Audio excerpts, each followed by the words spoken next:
Kodak E100 versus Fuji Provia 100F versus Velvia 50. Kodak released the new E100 at the end of 2019, and recently Fuji announced the discontinuation of Velvia 50 in cut sheet sizes for large format, as well as lopping off Velvia 100 entirely in the US with nearly zero warning. With all that shakeup, it leaves some of us, particularly us large format shooters in the US, kind of wondering about our remaining options and how they compare to each other. So today I'm comparing 3 E6 color reversal slide films side by side to see what visually sets them apart from one another. And bottom line up front, in a couple cases it turned out not quite the way I expected. I'm actually pretty excited about E100, I think. So stick around to see the results.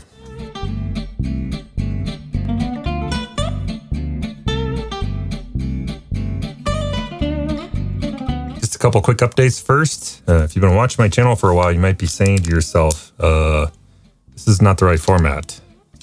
I promise we'll talk in more detail about what this thing is and what I'm even doing with it, but that'll end up being another video. I was originally planning on doing this video much later after my upcoming Zion series, but Fujifilm sending Velvia 50 off across the Rainbow Bridge threw a wrench in my video plan. So I pushed the timing up on this one to get it out a little quicker. Also, I have started editing those videos from that upcoming Zion series, and hopefully I'll have those rolling out very soon. It's a lot of work to get those put together though, so apologies and thank you for being patient with me. The images and B-roll in this video were all taken during my time there in Zion, so I suppose this can be a nice preview of what's to come. On to today's topic. So let's address the elephant in the room first. Velvia 50 and the discontinuation notice on sheet film sizes for large format.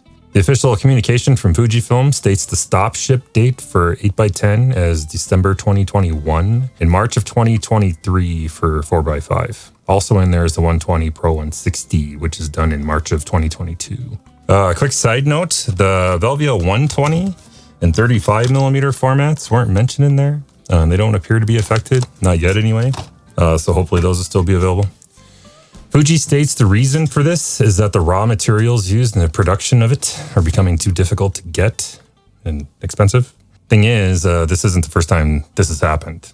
Fuji discontinued the original Velvia 50 back in 2008 for exactly the same reasons, then turned around and re-released it a year later after reformulating it to substitute out a few of those hard-to-find materials. Fuji also mentions their recommended replacement product as Fujifilm Velvia 100 in 4x5 and 8x10 sizes. But here in the US, it was discontinued in July, and the sale and processing of it banned by the EPA in September of this year.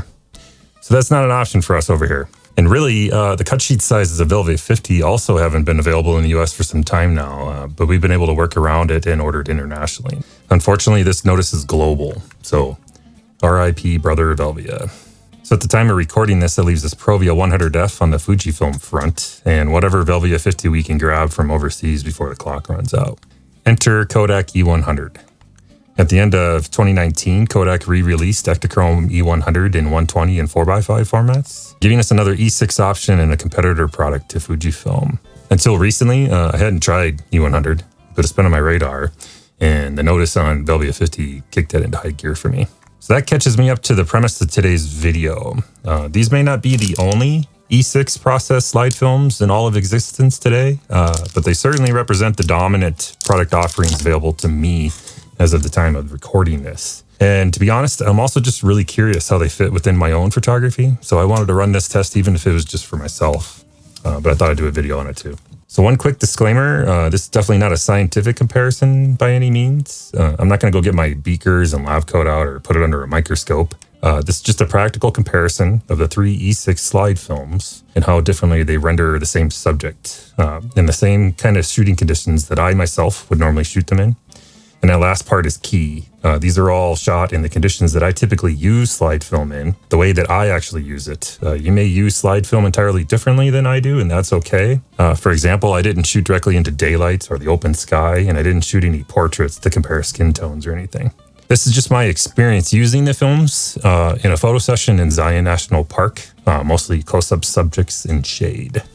Love it or hate it, Velvia 50 has risen to be sort of the king of color slide films for landscape work. And now that the sun is setting on it for large format anyway, I thought it would be great to see how the others compared to it as replacements. Provia 100F is a lovely film. It's more versatile and easier to work with than Velvia 50, and it's still beautiful.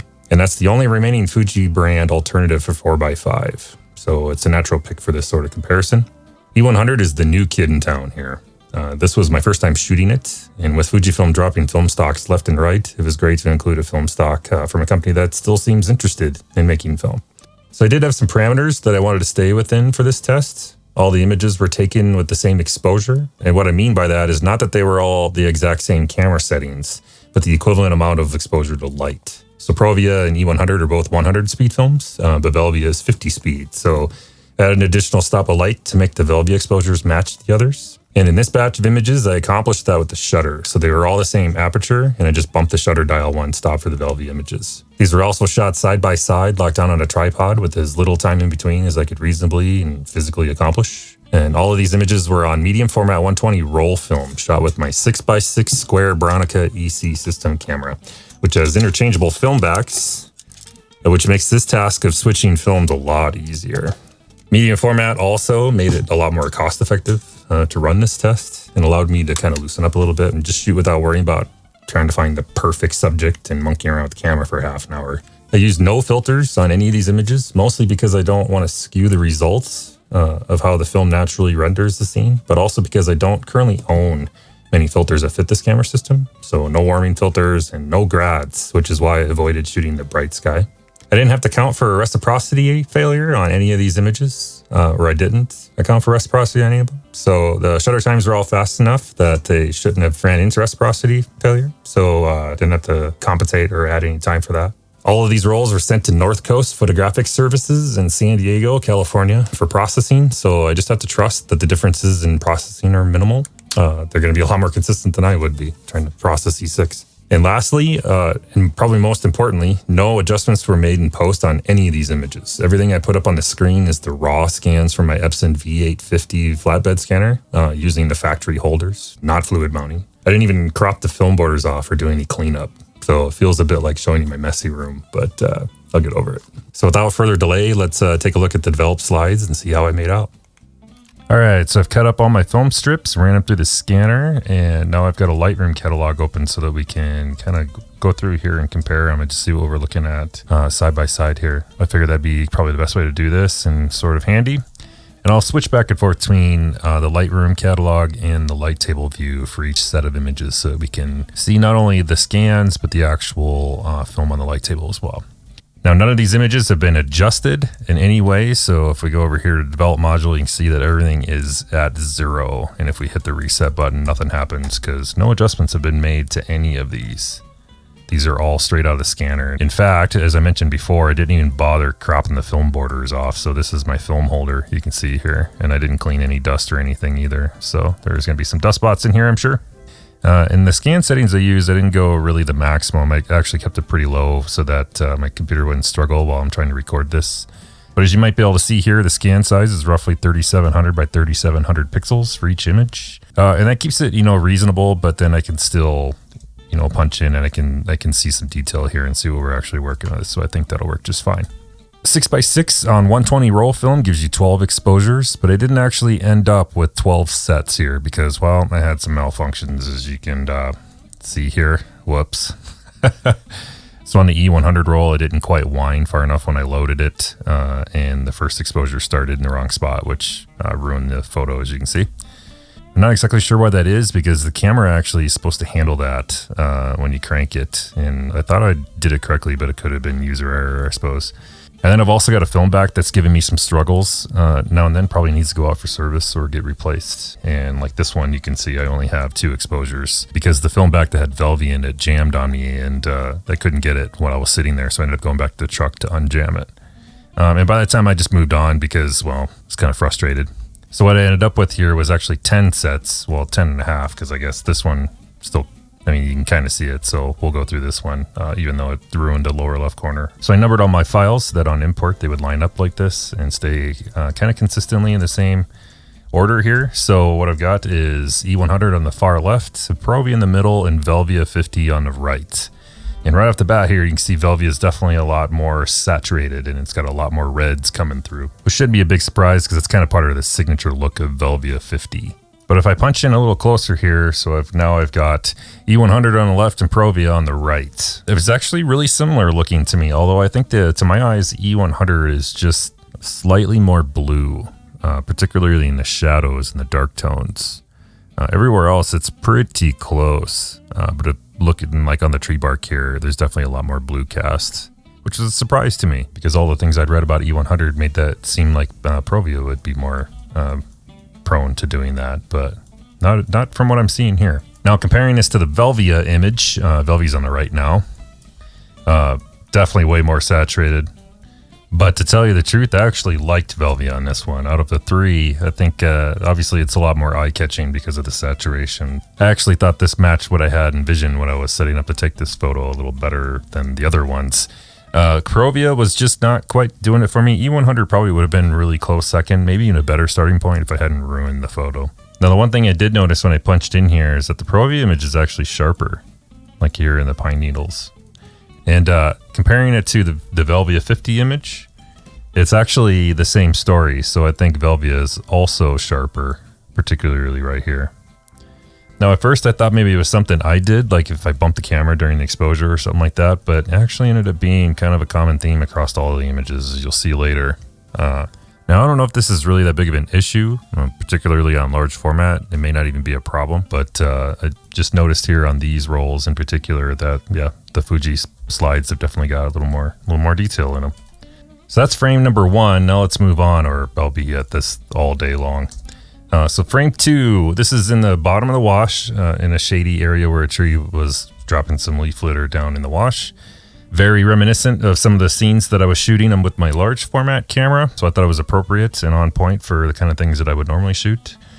And the thing that comes out screaming at me right away here is that the Velvia image definitely went the most blue.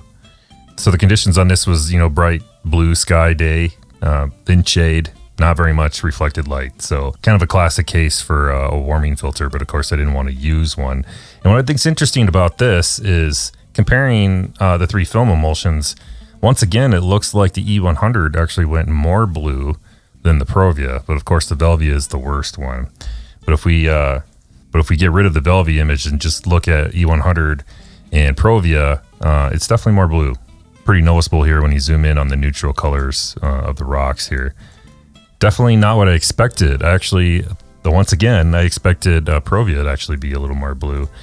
And again, if we punch in here, kind of in these details in a wash in the sand, you can see that once again, Provia is just slightly more sharp than E100. And then comparing to the Velvia, of course, E100 is a lot less blue than Velvia went.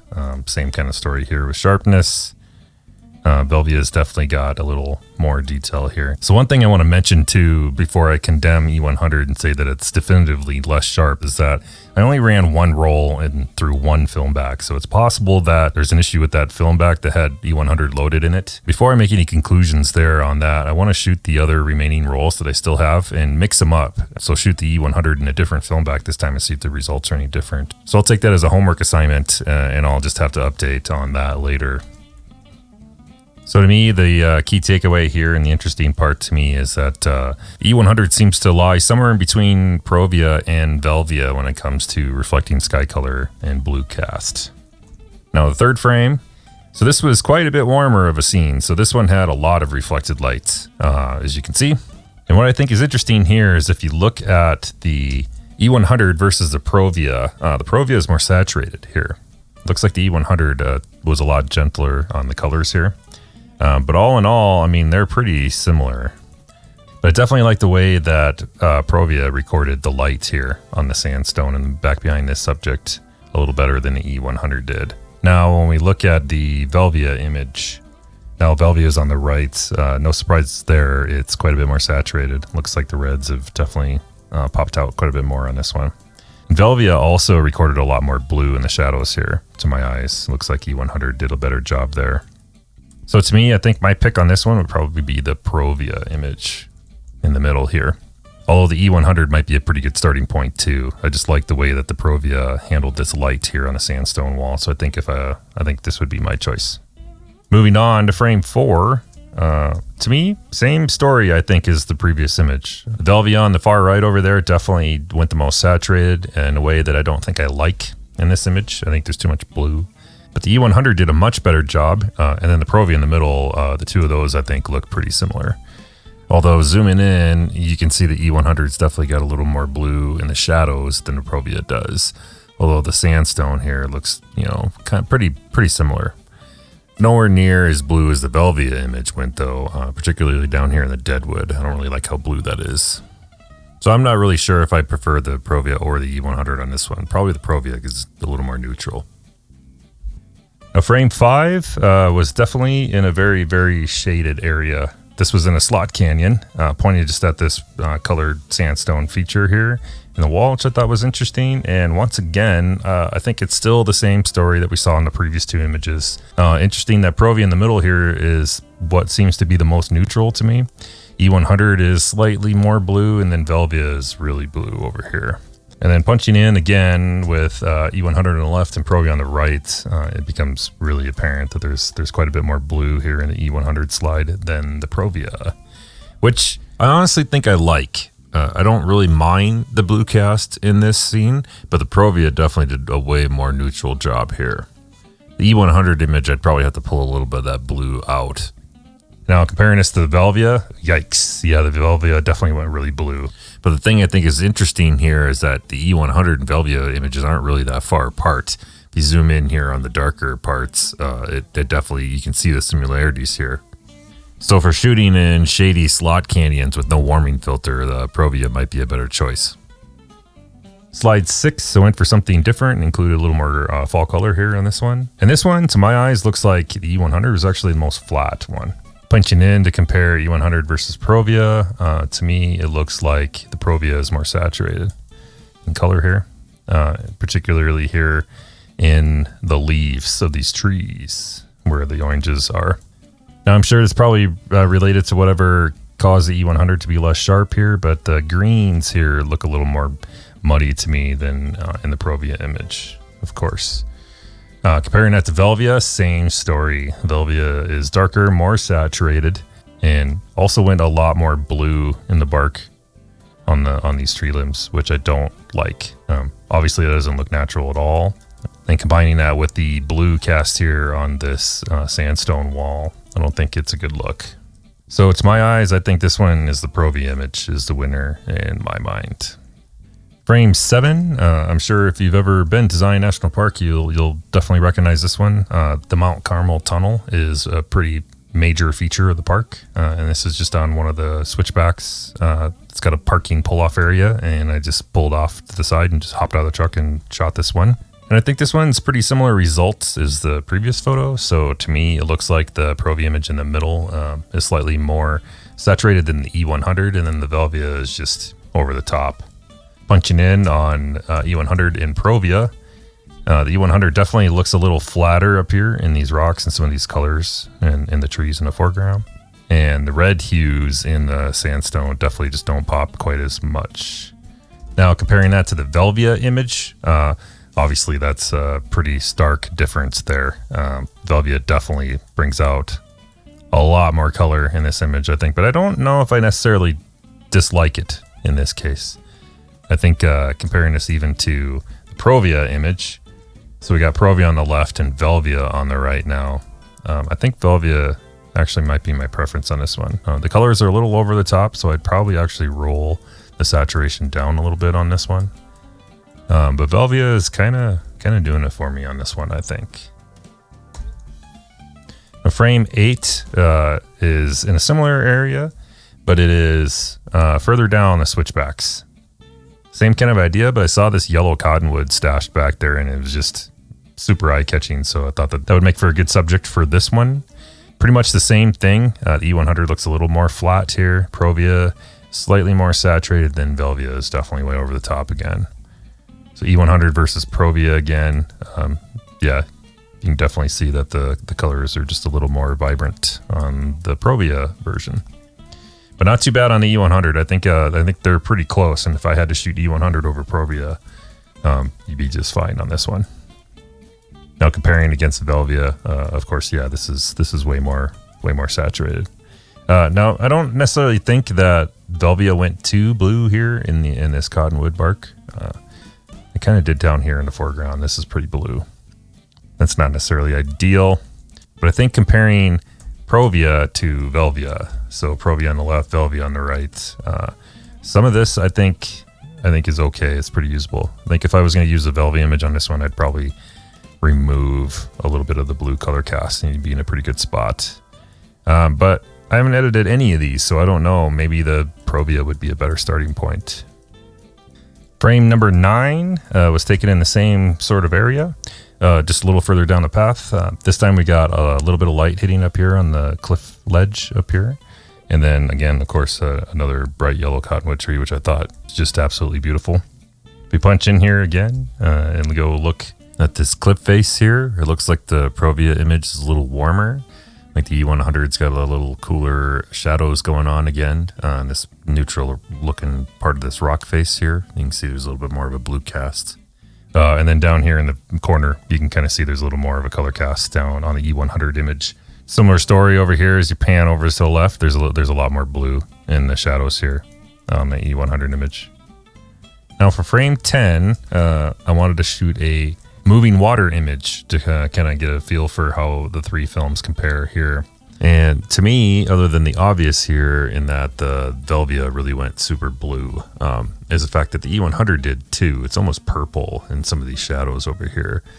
So that's something kind of common across all of these slides. It looks like the E100 is just a lot more susceptible to go into blue cast than the Provia. And that becomes really apparent when we zoom in here. These mosses and some of the rock tones here under this shade has got quite a bit more green in it in the Provia image. The E100 image has got quite a bit more blue in the shadows here. Now as compared to the Velvia image, no surprise here. Velvia is definitely blue and a lot more saturated here. Now the Velvia image is a full stop slower on the shutter speed here. This is a slight bit more smooth here than the E100 or the Provia, which has a little bit more texture in the water here.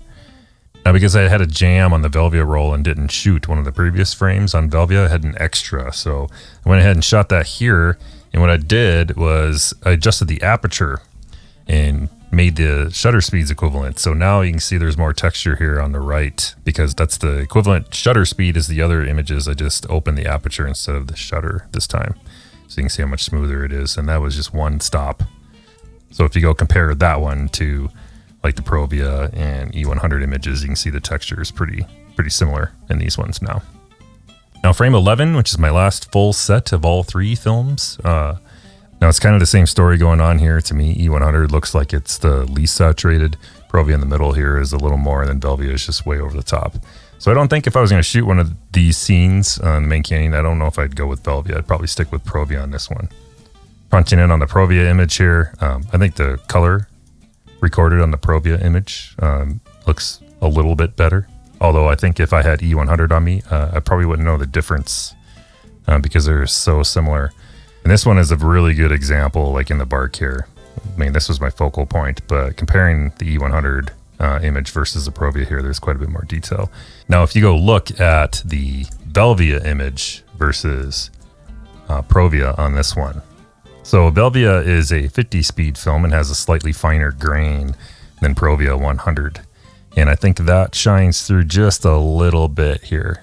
You got to look really close, but if you look in some of these bark details, I think there is just a slight bit more detail in the Velvia image than there is in Provia, which makes sense because of the finer grain and the higher resolving power. But it's subtle. It's very, very subtle. So especially like right here on this part of the bark, I think there's more detail there. So yeah, kind of just an interesting comparison there between Provia and Velvia 50. So the last two images I have to show are the one I was trying to shoot when the Velvia film pack jammed on me. So I only have an E100 and a Provia image of this one. But I was kind of going for a similar thing here. I was trying to see how these grasses in the foreground here are rendered on the different types of film. Particularly here in these shrubs here, forgive me, I don't know what these actually are. But they naturally have like a bluish, greenish kind of like tint to them. So I was really curious to see how the different films handle this. To my eyes, I think they're pretty close. I think the Provia image is just slightly warmer. The E100 looks like it's still got that blue cast in the shadows just a little bit. But both films, I think, did a fantastic job on this one. So a note on the reciprocity differences between these films. So of course, Velvia 50 is the worst. It starts to experience reciprocity failure as soon as 3 or 4 seconds.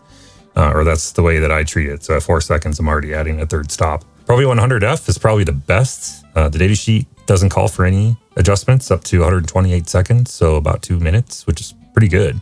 And then E100 doesn't actually, the datasheet doesn't tell you anything. It just tells you no compensation for less than 10 seconds. And after that, you do your own tests under your conditions, which is unfortunate. I wish they gave you a little more detail on that. That's kind of the way that it is on some of their other films too, like Ektar. They don't really publish any official reciprocity notes. So you kind of got to do your own test on it. But that'll be a test I'll have to do in the future, is to see when and how bad it experiences reciprocity failure. I'm not sure how I'm going to do that yet, but I'm working on maybe coming up with a way to do that. So the pricing on all of these, as of today, as of time of recording this, from B&H's website, a box of 4x5 E100 from Kodak is $57.95. That box has 10 sheets in it, so the per sheet cost is $5.80 rounded up. And Provia 100 is $89.95 for a box of 4x5 per sheet cost. There's 20 sheets in there, so that is $4.50 per sheet. And then Velvia 50, the last time I bought it from Amazon Japan, the price has been driven up drastically in the last couple of years. It cost me $124.89 for a box of 20 sheets for a per sheet cost of $6.24 per sheet. So E100 is more expensive than Provia, by more than $1.30 per sheet more. But not as expensive, nearly as expensive as the inflated price of Velvia right now. So take that for what it is. It's expensive film. I think it's a perfectly viable alternative. It's just certainly not the cheapest thing out there. And I don't know that it's completely out of line with the rest of Kodak's offerings. They all seem like they're kind of a little on the spendy side, especially when you only get 10 sheets in a box and you factor that in. And being in slide film, it does make sense. There's, probably more that goes into making it. So it's not a surprise it's a little more than their color negative offerings. So that's it. That's all I got for now on this topic. I think next step is probably just to buy a box of 4x5 and E100 and go shoot it. See what I think about it as a standalone product. Maybe I'll shoot it alongside some Provia or something in certain cases. Hopefully you got something out of this or enjoyed it at least. Just kind of a quick first look. And if you did, you can let me know by hitting the thumbs up button down below. If you want to see more videos from me, maybe consider hitting that subscribe button while you're down there. Take care of yourself. Thanks for watching, and I'll catch you in the next video.